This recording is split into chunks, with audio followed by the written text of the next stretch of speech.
والعاقبۃ للمتقین والصلاة والسلام علی رسولہ محمد وآلہ واصحابہ اجمعین۔ اما بعد اعوذ باللہ من الشیطان الرجیم، بسم اللہ الرحمن الرحیم۔ میرے ملک کے دانا بینا اور جہاندیدہ لوگ جمع ہیں، وکلاء بھی ہے، ڈاکٹرز بھی ہے، صحافی بھی ہے، علماء کرام بھی ہے، اور میرے عظیم مائیں بہنیں اور بیٹیاں بھی ہیں۔ جماعت اسلامی نے آج آئندہ الیکشن کے لیے اپنا منشور پیش کیا پوری قوم کے سامنے، اور اس منشور کا بنیادی مقصد پاکستان کو ایک جدید اسلامی فلاحی ریاست بنانا، ایک ایسی ریاست، ایک ایسا معاشرہ، ایک ایسا نظام انسانوں کا محتاج نہ ہو، جس میں رزق حلال کے دروازے سب کے لیے کھلے ہو، جس میں نیکی کرنا ہر ایک کے لیے آسان ہو، جس میں آپ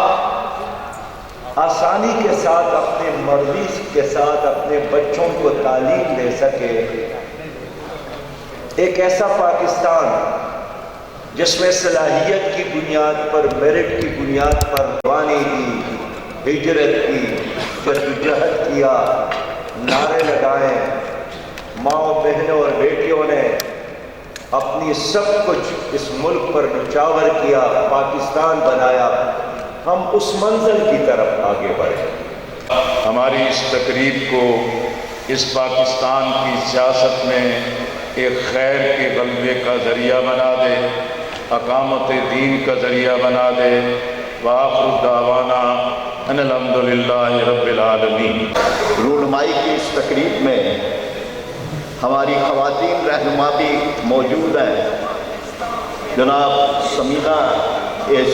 احسان صاحبہ،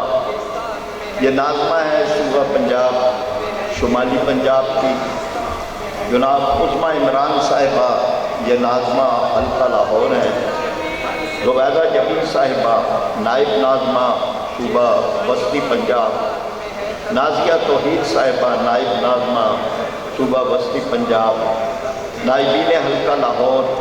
اسی طرح ڈاکٹر سمیہ راہیل قاضی صاحبہ موجود ہیں۔ میں اپنی ان تمام بہنوں کا اور جو دیگر بہنیں تشریف لائی ہیں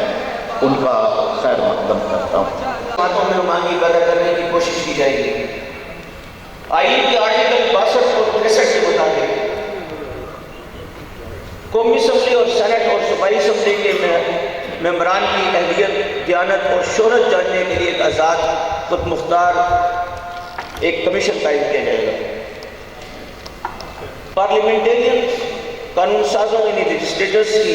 استعداد کار بڑھانے کے لیے ایک تربیتی اکیڈمی کا قیام عمل میں